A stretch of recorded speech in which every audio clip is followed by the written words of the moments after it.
dengan umpama ada seorang raja mengirim seseorang untuk menyampaikan pesan-pesan tertentu kepada orang itu. Umpamalah orang itu gubernurnya umpamanya.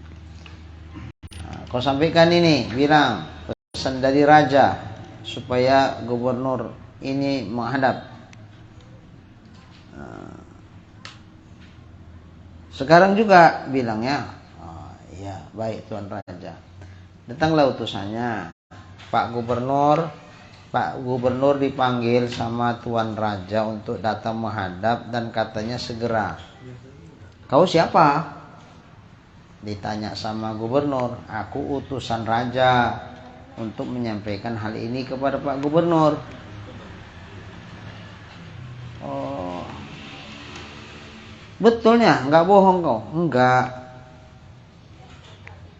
Apa buktinya? Kalau kau betul utusan raja dalam menyampaikan pesan ini, gini aja lah Pak Gubernur. Payah-payah Pak Gubernur datang aja lah. Sama dengan saya menghadap raja sekarang juga. Pak Gubernur bilangkan sama raja, betul nggak aku ini diutus raja menyampaikan pesan itu sama Bapak? Jangan aku yang membilangnya Pak. Nanti kalau aku membilangnya nggak enak. Bapak aja langsung datang ke raja, bilangkan Pak Tuan Raja, betulkah Tuan Raja mengirimkan ini si Polan ini untuk menyampaikan ini gitu. Raja nggak bilang iya, nggak cakap raja, cuman dianggukkannya kepalanya. Ngangguk itu pertanda apa itu? Menempati tempat cakap dia. Iya, dia adalah utusan saya, kan gitu. Ngangguk itu menempati ucapan si raja yang mengatakan iya, dia itu memang utusan aku. Gitu. Jadi perbuatan raja mengangguk itu sama dengan raja bilang iya. Walaupun raja nggak bilang iya, tapi ngangguknya itulah menggantikan ucapan raja bilangkan iya. Ya udah, sama juga seorang rasul ngakukan dirinya rasul Allah. Lalu pengakuannya itu dibenarkan Allah. Allah berfirman dalam Quran, "Shadaqa 'abdi fi kulli ma yuballighu anni." Betullah hambaku terhadap yang disampaikan kepada mereka memang itu dari aku. Allah sudah bikin pernyataan begini, bahwa apa yang dinyatakan mereka itu adalah memang dari Allah. Berarti ini wahyu Allah. Berarti dia Rasul Allah. Tapi Allah mengiyakan Rasul-Rasulnya sebagai utusan Allah, membenarkannya itu tidak dengan ucapan. Enggak. Allah membenarkannya dengan perbuatan. Kayak tadi juga lah ngangguk tadi si raja. Jadi begitu juga pembenarannya, Allah membenarkan itu dengan mukjizat. Mukjizat. Di mana mukjizat itu tak bisa direkayasa manusia. Mukjizat itu hanya murni kuasa Allah. Kuasa Allah. Kalaulah boleh mukjizat itu dibikin-bikin kayak sihir lah. Ternyata enggak. Mukjizat itu dibikin Allah, bahwa ini desain Allah Subhanahu wa taala untuk menyatakan kepada orang yang beriman bahwa benar ini adalah utusan aku. Ini utusan.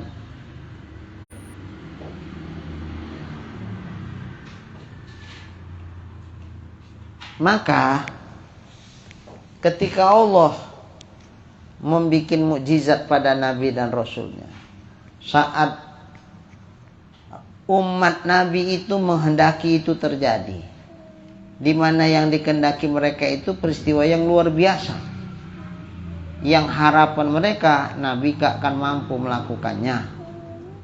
Sehingga Nabi akan mengatakan, aku nggak bisa. Tinggal kayak di toko Palu Godam aja lah, berarti bohong lah kau Rasul. Buktinya kau bikin kayak gini aja nggak bisa. Kalau kau Rasul, kau harusnya bisa. Kayak Nabi Soleh harusnya bisa mengeluarkan unta dari bongkahan batu.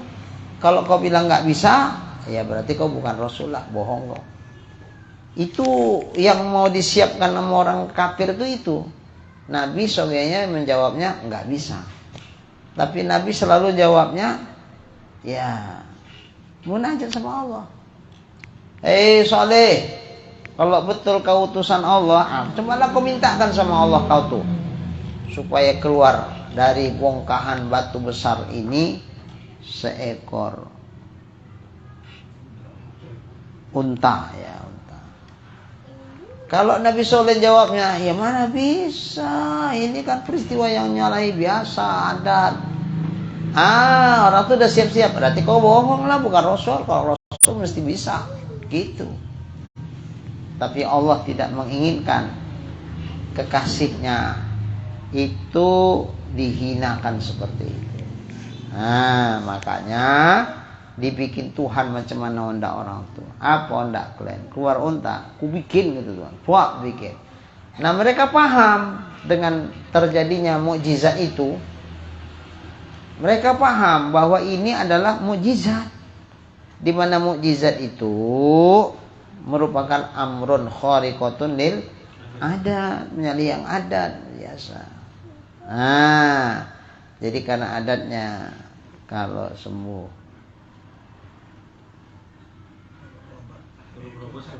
Nah inilah ngantuk.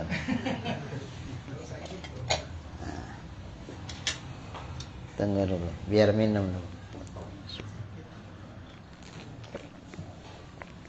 Cerita Nabi Soleh kok cerita obat ini. Adatnya tak akan bisa keluar itu unta. Memang itu jebakan yang dibikin oleh umat Nabi Soleh, supaya Nabi Soleh bilang, mana bisa. Begitu mana bisa, berarti bohong kau Rasul. Kalau memang Rasul, mesti bisa. Nah Allah tidak menghendaki Rasulnya itu didustakan oleh umatnya. Maka yang menyalahi adat tuh, yang tak adat begitu kejadian, dibikin Tuhan seperti itu. Maka dibikin Allah seperti itu menempati seolah-olah Allah bilang, hei hamba-hambaku, ini Soleh ini betul utusan aku, jangan kalian dustakan dia. Seolah-olah Allah mengatakan begitu, tapi tidak berkata-kata dengan bahasa seperti itu. Cukup dibikin Tuhan aja macam mana onda orang tuh yang ini menyalahi adat. Akhirnya tinggal mereka lah. Kalau mereka dapat hidayah dengan menyaksikan mukjizat itu, akhirnya beriman kepada Nabi Soleh. Mana yang tak dapat hidayah dengan itu, akhirnya menuduh Nabi Soleh ahli sihir. Padahal dia bukan sihir. Tinggallah mereka dalam inatnya, dalam kedurhakaannya. Na'udzubillahi min dzalik. Jadi kita perhatikan mukjizat itu, karena mukjizat itu menempati tempat firman Allah tadi, untuk menentukan bahwa betul nggak ini mukjizat, betul nggak ini menempati firman Allah. Kalau betul dia mukjizat, pasti menempati itu, berarti dia Rasul. Jadi memastikan kerasulannya dengan mukjizat. Makanya nggak ada Rasul yang nggak ada mukjizatnya, pasti ada. Nabi Muhammad aja banyak mukjizatnya. Cuman itu, kalau kita cerita mukjizat, jangan kita terpana dengan amrun khaliqatul lil adatnya saja, jangan ke situ saja. Tapi ini menempati itu, ini desain Allah, dijadikan Allah kepada Rasulnya untuk apa? Untuk pembenaran Allah bahwa ini adalah Rasul. Di mana mukjizat yang dibikin Allah kepada Rasulnya menempati firman Allah, shadaqa abdi fi kulli ma yuballighu anni. Betul hambaku, apa yang mereka katakan itu betul dari aku. Kalau mereka mengatakan dia itu Rasul, ya memang dia Rasulku. Macam mana Tuhan membilangkan ini memang betul Rasulku? betul hambaku itu, yang dia sampaikan itu dari aku. Dari mana kita tahu? Dari mukjizat yang dibikin Allah. Karena seandainya ini bohong, Rasul-Rasul itu bohong, tapi masih dikuatkan Allah juga mereka dengan mukjizat, di mana mukjizat itu menempati tempat pembenaran Allah terhadap dia. Lah kalau umpama ini bukan Rasul, lalu dibenarkan Allah dia Rasul dengan mukjizat tadi, berarti Allah membenarkan orang dusta yang bukan Rasul, ngaku-ngaku Rasul. Yang bukan Rasul, ngaku-ngaku Rasul. Maka akan cepat ketahuan bagi yang memang bukan Rasul, ngaku-ngaku Rasul. Cepat ketahuan. Standarnya apa? Ketika kita memahami fungsi mukjizat untuk Rasul itu untuk apa? Sekadar kita cerita hebat-hebatan aja? Oh enggak. Posisinya dibikin Allah sedemikian rupa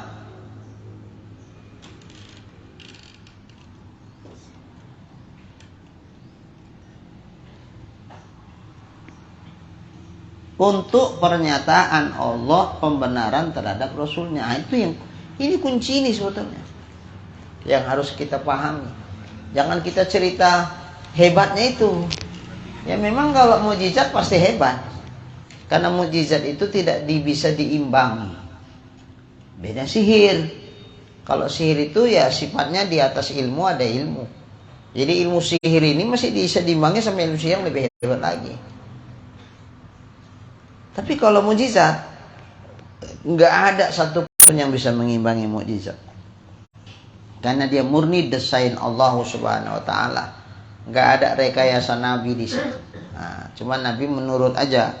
Pukulkan tongkat Muhammad Musa, pukul. Setelah dipukul apa terjadi? Ya itu yang terjadi. Nah.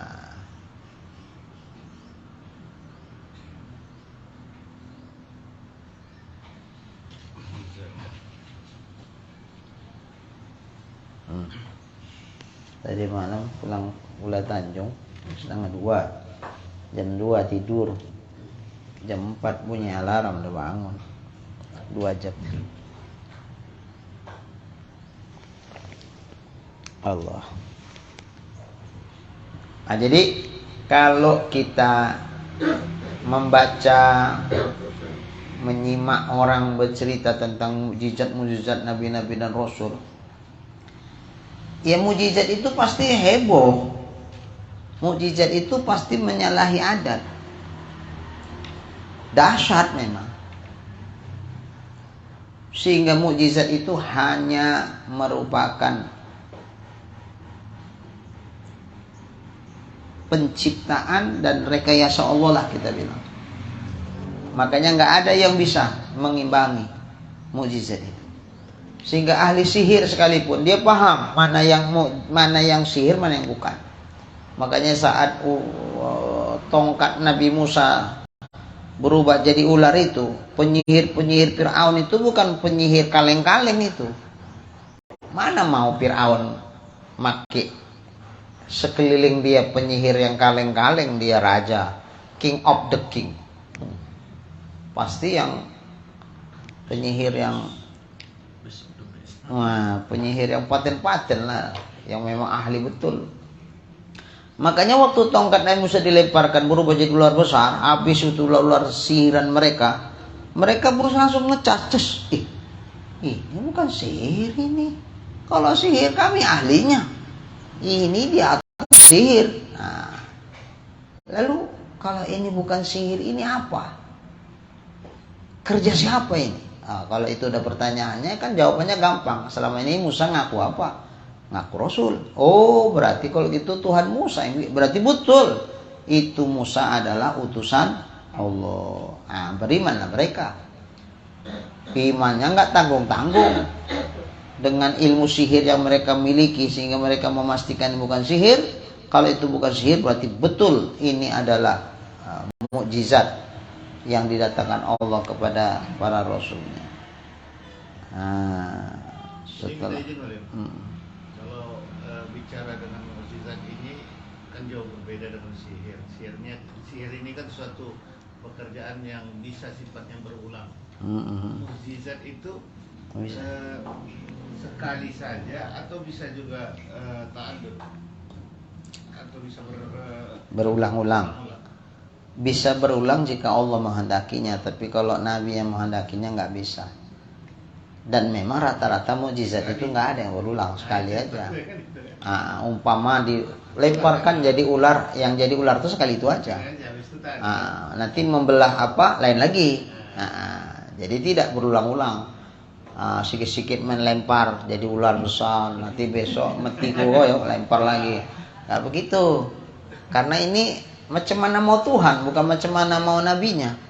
Makanya air yang tangan Nabi itu cuma sekali ya. Orang sekarang banyak berkali-kali ya. Kalau karomah berulang atau bisa dibuat sama kayak mukjizat. Sama kayak mukjizat. Kalaupun berulang memang Allah menghendakinya berulang, bukan ondak wali itu. Dan ini bukan ilmu pengetahuan. Kalau sihir ilmu bisa dipelajari, asal cukup syarat, menuntutnya segala macam. Dibikin ya jadi. Kalau ini enggak, bukan mau itu, bukan mau wali-wali itu begitu, bukan ilmu kanuragan lah ya. Kalau sihir itu ilmu ya kanuragan ya, ilmu kekuatan. Ketika wali itu diberi Allah karomah, dibuatnya sesuatu, dia tuh tahu atau tanpa kesadarannya gitu, maksudnya memang diberi Allah mengalir begitu aja. Wali-wali itu ketika dalam situasi tertentu kemudian dia berdoa sama Allah, kemudian ditolong Allah, dibikin Tuhan sesuatu kepada wali itu, ya bukan dia memilih, itu terserah Tuhan. Kalau umpama dia minta perlindungan, terserah Tuhan cemana cara melindunginya. Bisa juga misalnya wali-wali yang pergi ke Mekah tak pakai pesawat. Kalau asal bisa pergi ke Mekah wali Allah, ya awak yang umroh wali Allah juga lah. Cuman awak naik pesawat. Kalau wali itu nggak naik pesawat. Ini enggak. Mereka itu sudah jalur lintas khusus ya.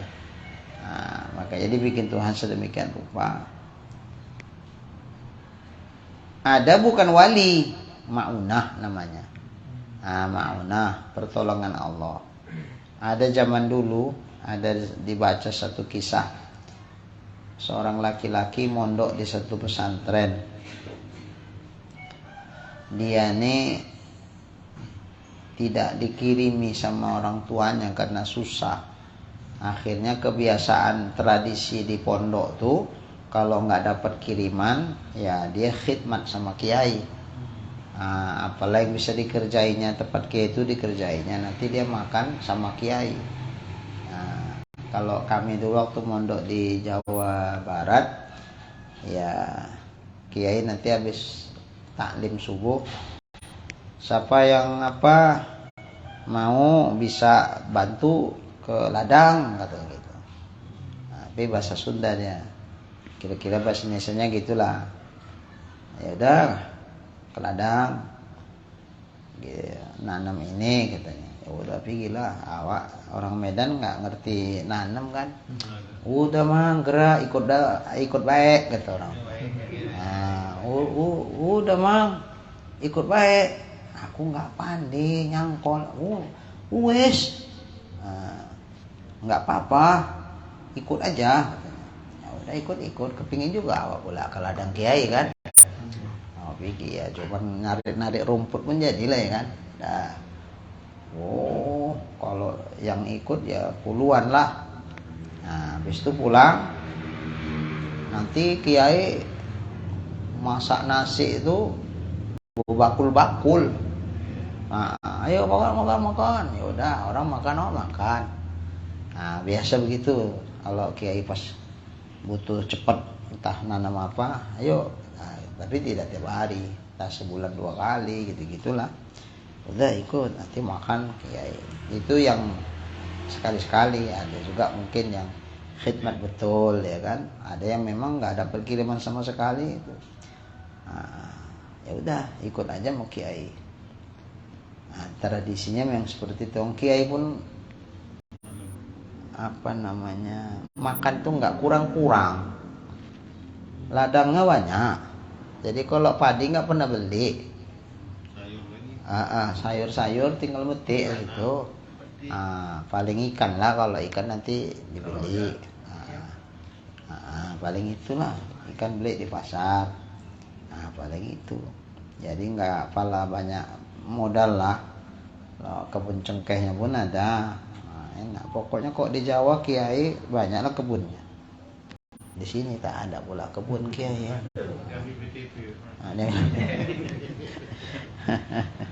Iya. Iya. Dan itu kalau di Jawa memang kiai itu dapat perhatian khusus. Jawa ini karena nggak di Jawa, direbut ini. Begitu pulang dari pondok, baliklah ke kampung. Orang tua-tua di kampung itu udah sibuk aja nak menjodohkan anaknya. Iya Jawa. Ya, dah nanti udah begitu dibikini pondok sama orang kampung. Apalagi kalau pula dapat mertua pula yang kaya pula di kampung tuh kan. Dah dibikinilah pondok. Udah pokoknya kiai muda nih nggak usah sibuk-sibuk ke sawah, pokoknya kehidupan ditanggung orang tuh. Yang penting pokoknya kiai mengajar aja lah anak-anak orang tuh di pondok. Dah itu aja tuh, duduk aja situ. Nanti ada yang meninggal, doa di situ. Itu aja kerja kiai. Nggak ada ngeladang-ladang, nggak. Jadi nanti orang tuh kan panen. Kiai, ini saya ngasih ini, alhamdulillah. Kiai, gitu-gitu aja. Jadi pokoknya kalau kiai udah terduduk aja di pesantren tuh. Udah tajrid lah. Udah tajrid. Tapi yang mudah-mudahan lebih dari cukup Jawa. Coba kamu ke sana silakan. Kalau di sini kan tengok apa kerjanya, ngajar, mana madrasah, berapa gajinya, 500.000. Makan apa nak 500.000? Kalau sana nggak ada. Memang perhatian masyarakat tuh sama orang alim itu luar biasa. Jadi pengabdian orang alim itu pun mendidik, nggak punya pikiran kemana-mana dia. Udah macam mana bikin anak ini pintar. Ya kualitas anak itu jadi bagus. Kalau awak sini kan mikirkan periuk awak lagi, ya man. Mikirkan istri awak lagi, ya dapat istri awak pula lagi, sebentar-sebentar bang. Tetangganya beli ini bang, pening kepala awak. Anak lagi, susu pempes lagi, aduh pening lah kepala aku lah pokoknya lah. Gitu. Masanya nggak mikir-mikir itu. Pokoknya kebutuhan awak tuh selesai dibikin masyarakat tuh dengan izin Allah Ta'ala.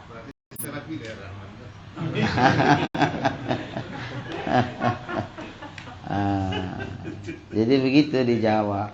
Perhatiannya sama kiai luar biasa. Fik, kalau payah ke Jawa Fik. Tapi siap jadi kiai tapi tak bisa kemana-mana. Ngurusi pondok aja lah pokoknya. Ngurusi pondok aja udah, nggak kemana-mana. Rumah pondok itu aja lah tiap hari. Nggak kemana-mana pikiran. Kalau makan nggak ada, nggak usah takut. Ada yang bawa itu padi, nanti bawa bawang, bawa ini macam lah Fik. Pokoknya begoni-goni lah beras kopik di belakang. Cuman nggak bisa milih apa yang datang lah. Kalian jangan bawa ini aja lah, ada kebanyakan beras gua. Nggak bisa. Nggak bisa Fik. Jadi umpama nggak ada yang datang bak lauk, ya udahlah kerupuk. Ayo dah. Ya, namanya nggak bisa milih ya. Nah. Mana Bek? Siap? Semuanya kan udah dalam ilmu Allah. Oh. Ngeri jawabannya. Awak cerita syariat ada cerita hakikat dan aduh. Ngeri makom si Taufik.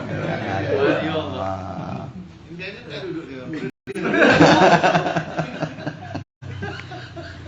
Ya. Ngeri Fik, ngeri. Ayo. Jadi nazarlah dia. Perhatikannya mukjizat-mukjizat Nabi dan tanda-tanda kenabiannya. Setelah itu maka taulah engkau bahwa betul dia Rasulullah. Dia adalah amanah Allah untuk menyampaikan wahyu-wahyu yang disampaikan kepadanya. Dan barang yang ada orang salaf-salaf yang soleh, i'tiqad mereka itu akan dia. Cumana orang-orang salafus soleh, orang-orang dulu itu salaf itu 300 dari Nabi 300 tahun kemudian. Nah, itu salaf. Setelah 300 itu nggak salaf lagi, dah khalaf ya. 300 tahun batasannya. Jadi macam mana orang-orang salaf, ulama-ulama salaf soleh yang zaman dahulu itu mengiktikadkan mereka itu akan dia. Dan yaitu bahwasanya Allah Ta'ala dilihat di dalam akhirat. Nah ini iktikad al-sunnah wal jamaah. Orang soleh-soleh dulu begitu. Datang belakangan, mana pula Allah dilihat. Memang Tuhan benda, bisa ditengok, berjarak, berarah. Mana pula, nggak ada, nggak betul itu Tuhan dilihat. Ini sudah menyalahi i'tiqad orang-orang salaf terdahulu. Dahulu meyakini itu, karena dalilnya ada. Karena bahwasanya ia secara akal dia wujud. Zat Allah kan wujud, setiap yang wujud bisa dilihat. Bisa dilihat. Soal si A nggak terlihat sama dia, mungkin Allah tak kasih karunia sama dia untuk bisa melihatnya. Karena dimensinya kan sudah lain. Dimensinya kan sudah lain. Iya. Dunia sama akhiratnya kan sudah lain. Iya. Maka jangan disamakan pula yang akhirat itu kayak melihat di dunia. Tapi kalau melihatnya bisa. Hadisnya juga jelas kok. Banyak hadis yang menyatakan ada nikmat surga melebihi daripada, ada nikmat yang melebihi dari nikmat surga. Apa itu? Nikmat melihat zat Allah yang laisa kamitslihi syai'. Hanya orang beriman itu, yang kafir-kafir nggak bisa melihat. Yang beriman pun beda-beda sesuai dengan kadar iman dan kadar amalnya. Ada senantiasa melihat zat Allah, ada yang berwaktu-waktu. Jadi nggak sama, karena kadar iman dan amal seseorang itu beda-beda. Izin Malik, jika nanti melihat Allah itu hanya matanya atau memang semuanya yang bisa melihat kayak melihat di dunia itu? Yang pasti tidak macam mana cara melihat di dunia. Makanya dalam hadis itu orang-orang beriman akan melihat Allah di surga seperti melihat bulan purnama. Seperti di situ bukan cara melihatnya. Kalau cara melihatnya, kalau seperti melihat bulan purnama, itulah yang kita ingin menyamakan Allah dengan makhluk. Bukan seperti caranya. Kalau seperti caranya berarti Allah berjarak, Allah berarah dan lain sebagainya. Itu mustahil. Nah, tentu kalau seperti itu ya pandangan mata yang jadi ukurannya itu. Jadi yang dimaksud seperti melihat bulan purnama itu zohirnya, nyatanya, jelasnya. Orang yang nggak mengenal bulan sekalipun untuk melihat awal bulan, kita kan nggak tahu itu. Kan nggak ahli kita di situ melihat ini. Hilal awal bulan itu. Nah kita kan nggak ahli. Mesti yang ahli itu bahwa goresan putih itu apakah awan, apakah itulah hilal itu. Karena kalau tanggal malam satunya itu ketika tenggelam matahari, ini malam satu, itu kalaupun muncul ya nggak lama durasinya. sekian detik, hilang dia. Hilang. Nah, jadi untuk orang yang nggak ahli, tadi yang kita lihat tuh apa tadi ya? Awan? Atau itulah sebenarnya hilal itu? Yang nggak ahli ya nggak tahu. Tapi kalau yang ahli, mereka paham ini hilal atau bukan. Nah, itu. Kalau masih dia belum paham membedakan hilal sama yang bukan hilal, berarti dia nggak layak untuk dijadikan sebagai penglihat hilal, menentukan awal Ramadan umpamanya. Jadi banyak yang kesamaran kalau hilal itu. Tapi kalau purnama, kira-kira ada yang samar sama seseorang itu purnama apa bukannya? Ada yang kesamaran. Kalau purnama, mana ada orang dia udah bulat penuh. Wah. Jadi kalau zaman gini hari masih ada orang ragu-ragu, itu apa itu? Bulan apa bukannya? Kita bilang jongkok kali pun kau gitu aja. Pun nggak bisa kau bedakan bulan sama tidak. Iya, jongkok kali. Kalau orang dulu bilang dongok kali loh, bulan pun kau tak tahu. Mana ada ragunya orang yang ditengok itu pasti bulan kalau ada purnama kan? Berarti nyata betul itu ya, nyata betul. Ada keraguan sedikit pun? Tidak ada keraguan bahwa itu yang ditengok itu betul bulan. Sekira-kira begitulah nanti melihat Allah. Bukan Allah dilihat seperti kita melihat bulan purnama. Kalau gitu kita berjaraklah sama Tuhan. Oh itu dia Allah. Gitu. Tidak. Tidak seperti itu. Tapi waktu dibukakan Allah hijab. Itu tadi. Dibukakan Allah hijab, terlihat oleh kitalah Allah yang laisa kamitslihi syai'. Cemana menengoknya? Nggak usah dipikirkan sekarang. Nggak usah dipikirkan sekarang. Nanti kalau kita pikirkan sekarang gini, ya kalau begitu. Kalau enggak, jadi kita nggak disuruh mikirkan itu, disuruh mempercayai bahwa nanti orang beriman di hari kiamat melihat Allah. Dah, sebatas itu aja. Cemana melihatnya, agaknya diliriknya dia, enggak seperti melihat makhluk. Lalu macam mana? Ya, udah, jangan ditanya macam mananya. Namanya laisa kamitslihi syai'. Kalau ditanya macam mana menghendaki jawaban macam begini masih makhluk. Jadi macam mana mau kita bilang kayak mana?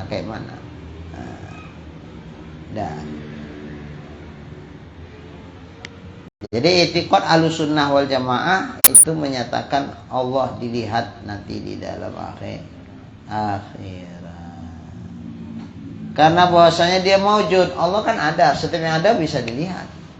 Dan tiada ia di dalam pihak yang hinggakan.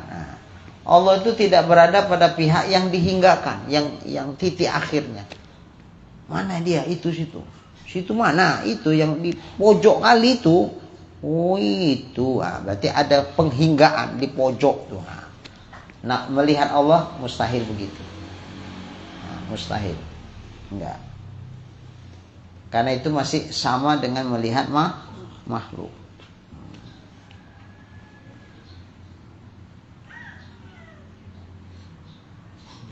Dan bahwasanya Quran itu kalamullah, tiada makhluk. Itu salafus saleh begitu. Belakangan dibilang Quran itu makhluk, nggak boleh dibilang kalamullah. Ini macam mana itu penyelesaiannya? Al-Quran itu kalamullah, nggak boleh dibilang makhluk.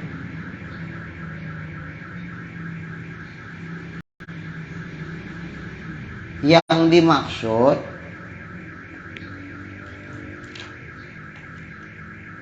bukan Quran yang tertulis itu. Kalau Quran yang tertulis, yang dicetak segala macam, kalau itu barulah pula. Itu baru. Tapi kalau Al-Quran sebagai kalamullah merupakan wahyu, maka tak boleh dibilang dia makhluk. Karena kalau dia dibilang makhluk, Al-Quran makhluk. Sementara Al-Quran orang awam taunya kalam Allah. Gitu. Berarti kalau gitu kalam Allah berhuruf lah, bisa dibaca. ada suaranya dan seterusnya. Padahal bukan itu yang dimaksud. Makanya nggak boleh dibilang Al-Quran kalamullah baru.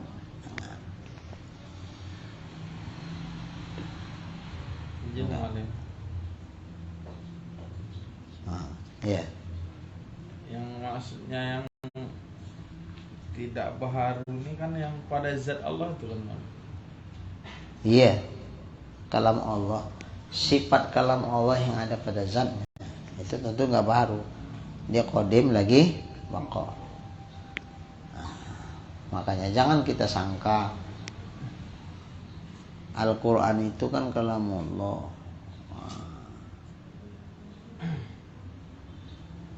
Karena dia kalamullah, tapi kan bukan dia kalam Allah. Berarti kalau begitu bisa kubaca kalam Allah. Mana bisa dibaca kalam Allah? Orang dia tidak berhuruf, tidak bersuara. Dia nggak ada huruf, nggak ada suara. Beda kalau makhluk, ada hurufnya dituliskan. Dan ada suara kalau dibaca.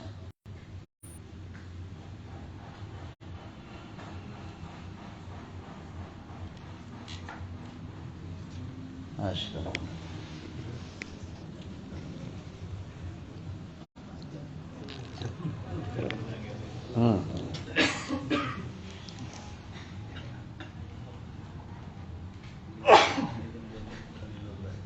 Izin Walid. Ketika kita khutbah, di saat kita membaca Allah Ta'ala fi kitabil karim, itu sebaiknya pakai ta'awuz atau langsung aja Walid? Idza quri'al Qur'an fasta'idz billah minasyaitonir rajim. Kalau dibaca Quran, idza qara'tal Qur'an fasta'idz billah. Apabila kau baca Quran, berlindunglah kamu kepada Allah daripada syaitan. Ya baca. Qala Allah Ta'ala fi kitabil karim, a'udzu billahi minasyaitonir rajim. Misalkan seperti itu. Kalau bismillah kan biasa di awal surah.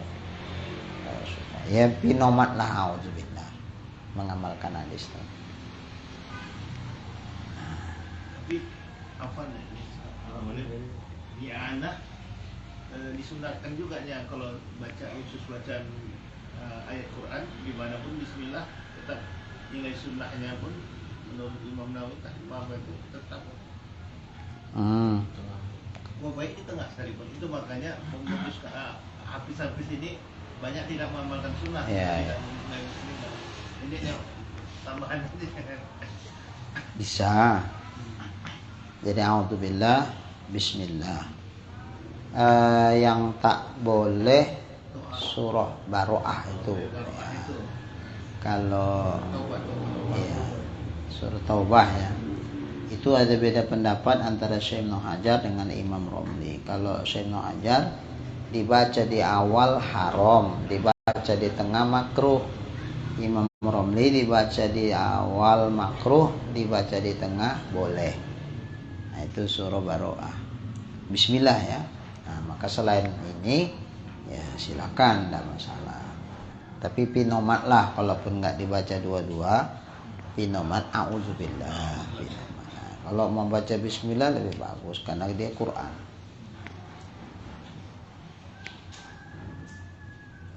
Nah, jadi Quran itu kalamullah. Kenapa Quran itu kalamullah?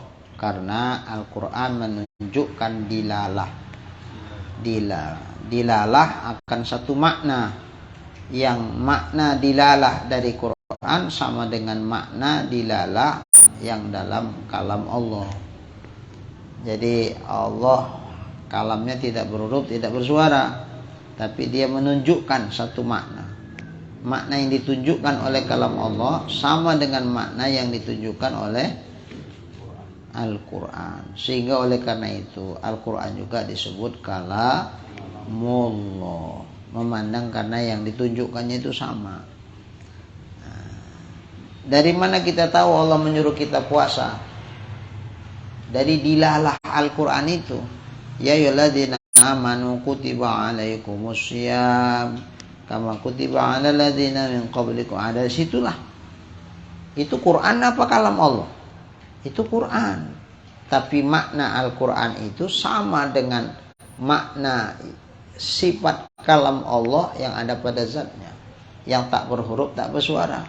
Maka oleh karena itu, karena maknanya sama, maka seperti Al-Quran, seperti sifat kalam itu disebut kalam Allah, yang tak berhuruf, tidak bersuara, tidak takadum, tidak ta'akhur dan sebagainya. Maka oleh karena itu Al-Quran pun karena dilalahnya sama dengan dilalah yang ditunjukkan oleh Al-Quran, maka disebut juga lah Al-Quran itu kalam. Apakah itu hakikatnya kalam Allah? Tidak. Bukan Al-Quran itu hakikatnya kalam Allah. Nanti kalau kita bilang itulah hakikatnya kalam Allah, nah berarti ketika dibaca berpindahlah kalam Allah di mulut. Bisa sifat kalam Allah pindah-pindah ke mulut. Nah, bisa. Ketika dihafal, berarti sifat kalam Allah berpindah dari zatnya ke hati awak. Ketika kita tulis, berpindahlah sifat kalam Allah ke kertas. Mustahil itu. Jadi oleh karena itu yang ditulis lain, yang dihafal lain, yang dilaksanakan lain, yang pada zat Allah kalam Allah itu pun lain. Yang di zat Allah itu adalah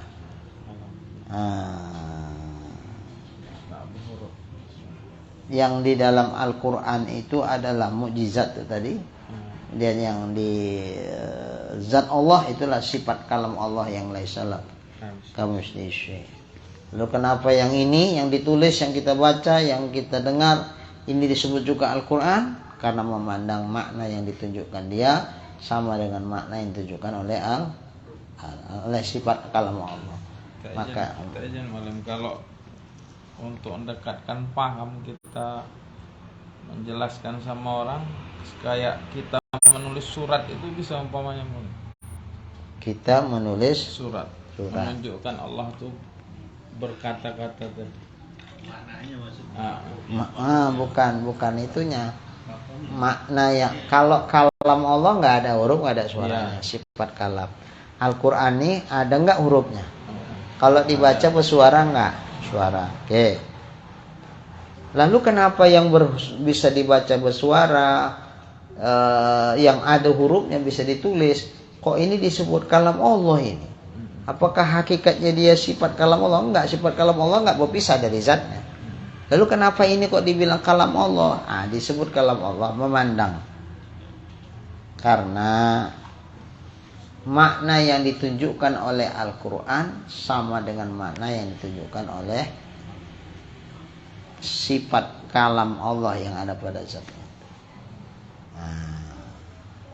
Makanya kita tahu Allah begini, karena ini. Kalau ini kita tak tahu. Qu anfusakum wa ahlikum nar. Allah nyuruh kita supaya jaga diri dan jaga dan keluarga ya daripada api neraka. Dari sinilah kita tahu inilah yang ada pada kalam Allah Ta'ala. Dilalahnya bukan ya, tunjukannya ini. Cuman yang di sifat kalam Allah yang di zatnya itu laisa kamitslihi syai'. Kalau yang ini, ya ini tulisan yang bisa dibaca. Jadi ulama-ulama dulu mengatakan haram dikatakan khalqul Quran.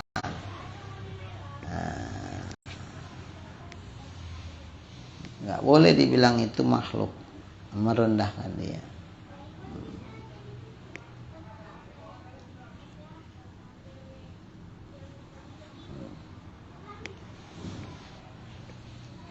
Dan bahwasanya dibaca dengan lidah itu yang tersurat di dalam mushaf, yang kita baca itu bukan itu sifat kalam Allah, tapi itu yang ada tertulis di dalam mushaf dan hafal di dalam hati. Itu yang dihafal dalam hati. Yang mana dihafal dalam hati? Sifat kalam Allah yang ada pada zatnya? Bukan. Yang dihafal itu yaitu tadi dalam bentuk wahyu tadi. Dan tiada berhuruf yang putus. Nah, kalau yang pada zatnya nggak ada huruf yang putus. Nggak ada.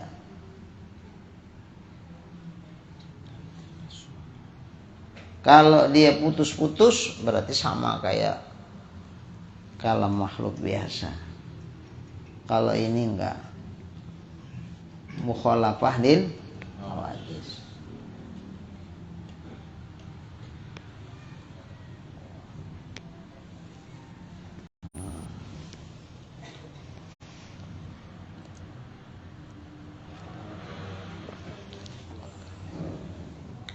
Dan tiada berhuruf yang putus, dan dengan tiada suara yang berlainan. Nggak ada suara. Kalam Allah itu tak ada suara.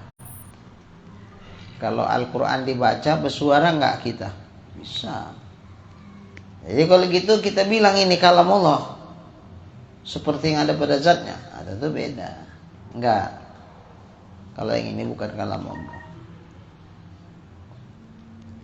Tapi kenapa disebut dia kalam Allah? Dia disebut kalam Allah. Memandang dilalahnya sama, itu aja.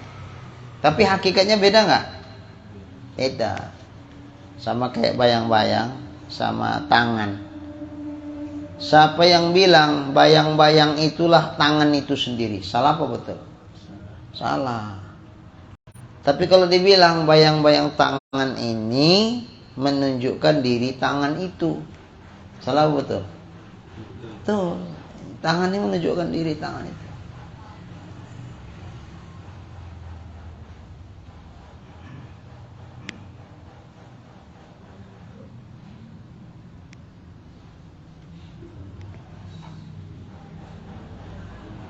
Jadi bayang-bayang tangan bukan tangan, tapi bayang-bayang tangan menunjukkan diri tangan. Gitu juga Al-Quran bukan itu kalam Allah yang sejati, yang sebenarnya. Kalam Allah itu sifat kalam yang ada pada zat Allah. Mana berpindah-pindah dia? Kalau sempat berpindah-pindah, begitu Jawar baca Quran Bismillahirrahmanirrahim, ini kalam Allah nih. Oh berarti berpindahlah dari zatnya ke mulut Jawar. Jadi Tuhan pula. Mustahil lah. Aku dah hafal aku 30 juz Al-Quran. Oh berarti berpindah kalam Allah ke hati. Aku baca nih ya, ini kalam Allah nih ya. Iqra bismi rabbikal ladzi khalaq. Oh, berarti berhenti. Berarti kalau itu disebut kalam Allah, ya berhuruf lah dia. Berpindahkah? Tidak. Sifat itu enggak berpindah dari zatnya.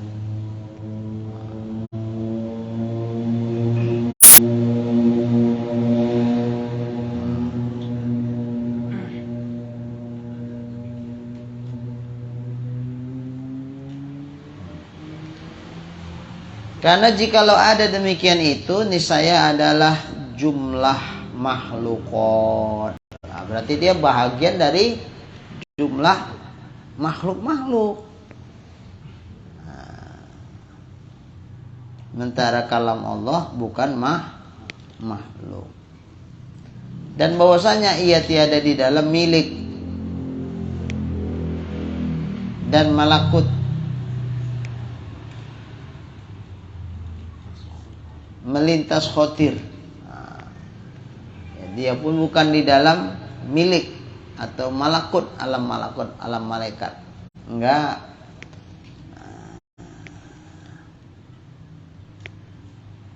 Dan melakukan melintas khotir. Kalau ada khotir-khotir yang datang tuh, tahu dia. Ini khawatir yang dari Allah, apa khawatir dari manusia, khawatir dari setan, ya, khawatir dari nafsu.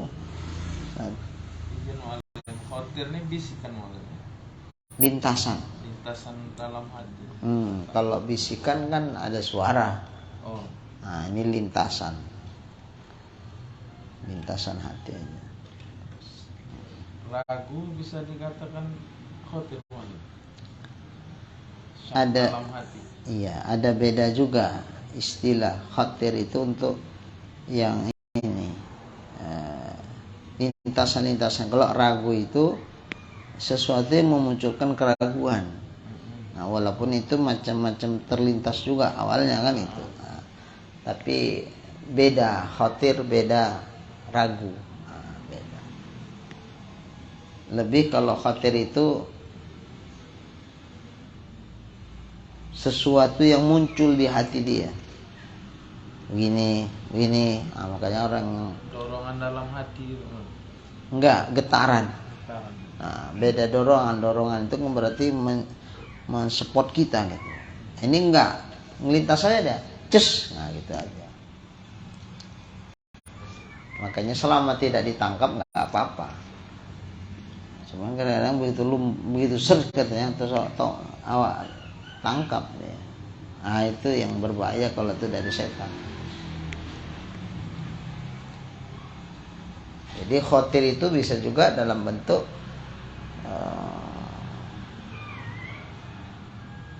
ya kita beramal umpamanya tiba-tiba perasaan di dalam begini gitu. Nah, itu kalau nggak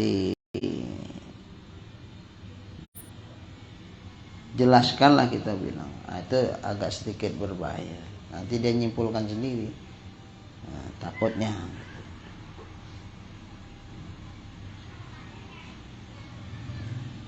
Makanya Imam Ghazali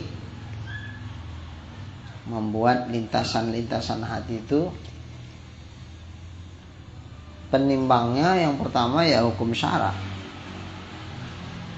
Datang sep khawatir. Kira-kira untuk hukum syara boleh nggak ini? Oh boleh, bikin. Nggak boleh, nggak usah dibikin.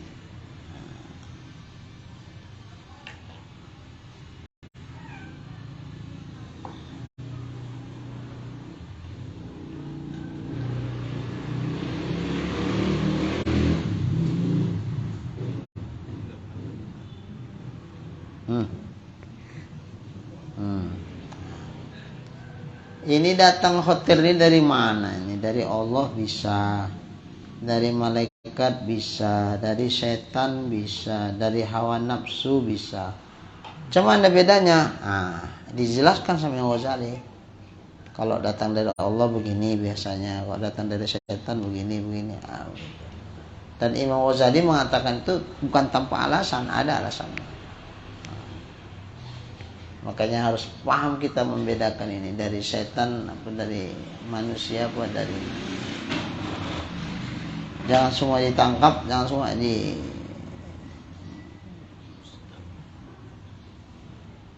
jangan semua khawatir itu ditangkap, jangan pula dilepas sembarangan.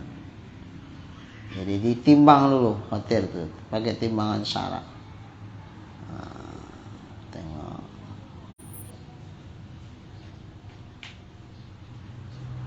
Begitu juga lintasan di hati. Sama. Dari siapa ini? Ada itu tanda-tandanya.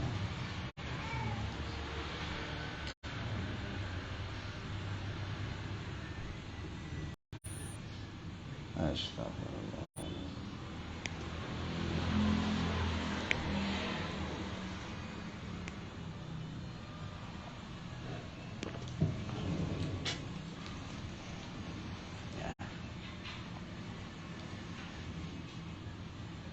Jadi setiap saat hati itu kayak ini.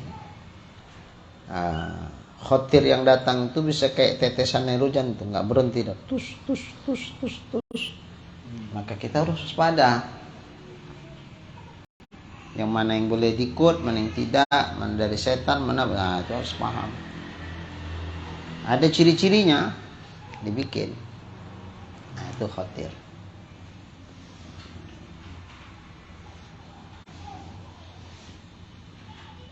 Tiada di dalam malak dan malakut melintas khatir dan terkelip yang memandang melainkan dengan qada Allah Ta'ala. Ini wajib kita imani. Segala yang terlintas-lintas, hotir-hotir, terkelip memandang, semua itu terjadi dengan qada Allah Ta'ala, dan juga dengan kudrat iradat Allah Subhanahu wa Ta'ala. Maka terjadilah dia. Kalau tidak, ya enggak.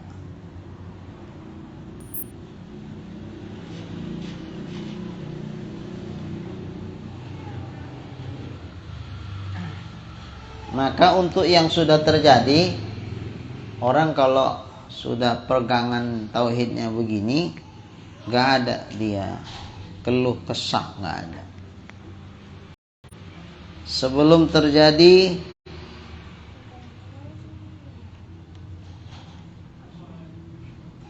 berusaha semaksimal mungkin untuk yang terbaik.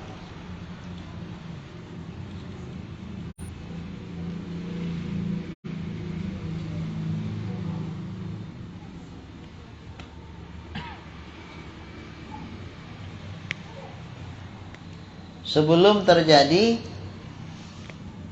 dia tidak khawatir akan apa yang terjadi.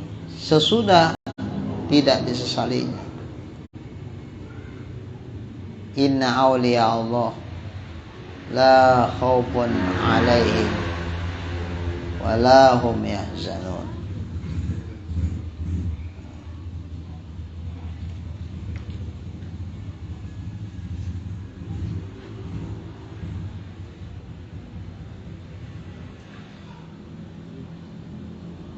Sesungguhnya wali-wali Allah tidak ada rasa takut di hati mereka terhadap peristiwa yang akan terjadi, dan tidak ada duka cita di hati mereka. Walahum yahzanun.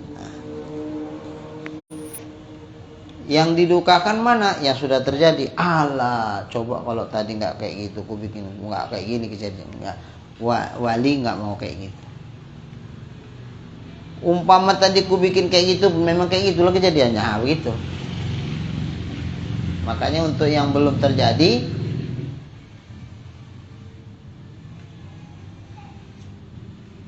untuk yang sudah terjadi tidak dikeluh kesahkan, untuk yang belum terjadi tidak dikhawatirkan. Nah, kalau kita kan untuk sesuatu yang masih kita takuti itu kayaknya sudah suntuk, kayak mana ini, kayak mana ini, kayak mana ini, iya apa, udah semua udah habis ini, kayak mana. Makanya gini nggak bisa jadi wali Allah. Dia enggak, yang sudah terjadi udah.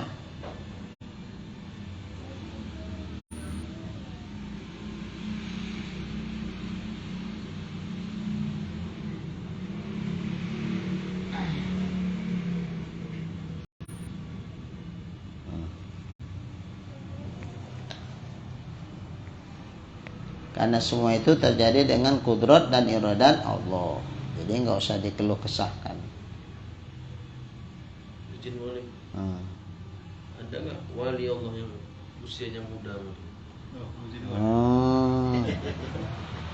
Kayak topik. Ada. Cuman kita kadang-kadang ada yang ditunjukkan Allah, ada yang enggak. Ada. Bisa aja. Entah jangan topik pun udah dirondokkannya dari kita. Karena wali-wali itu kalau sampai kewaliannya ketahuan, malu dia. Seperti apa malunya? Seperti perempuan tiba-tiba tembus darah haidnya. Malu kali deh itu. Kira-kira kalau umpama belanja di tengah jalan dikasih tahu orang, kak, tembus kak, apa itu? Itu haid kakak.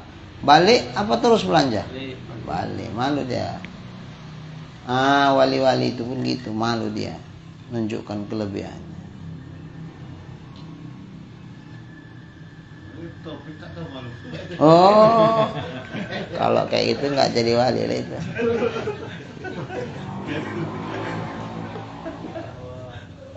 Ada seorang wali ketahuan kewaliannya, langsung dia sholat sujud minta sama Tuhan untuk dicabut nyawanya. Ya sahibas sirri, wahai pemilik rahasia, sungguh telah terungkap rahasia diriku ya Allah. Aku ingin supaya kau jemput aku pulang ya Allah.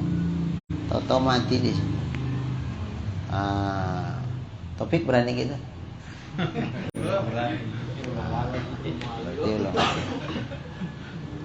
Belum ujian ni tak? Wis ujian. Dan dikehendaki oleh Allah. Itu terjadi dengan kudrat dan iradat dan kehendak. Maka setengahnya kebajikan dan kejahatan. Sebagian yang dikehendaki Allah, yang dijadikan Allah, ada kebaikan, ada juga kejahatan. Itu Ahlussunnah wal Jamaah mengakui itu.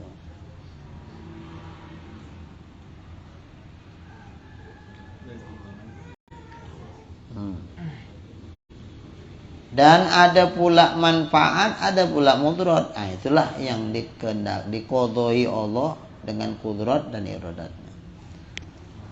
Ada iman, ada pula kafir. Jadi kafir seseorang pun itu memang sudah begitu. Bahwa orang bilang dari sononya memang gitu. Ya udah. Sono itu mana? Pada azalinya memang begitu.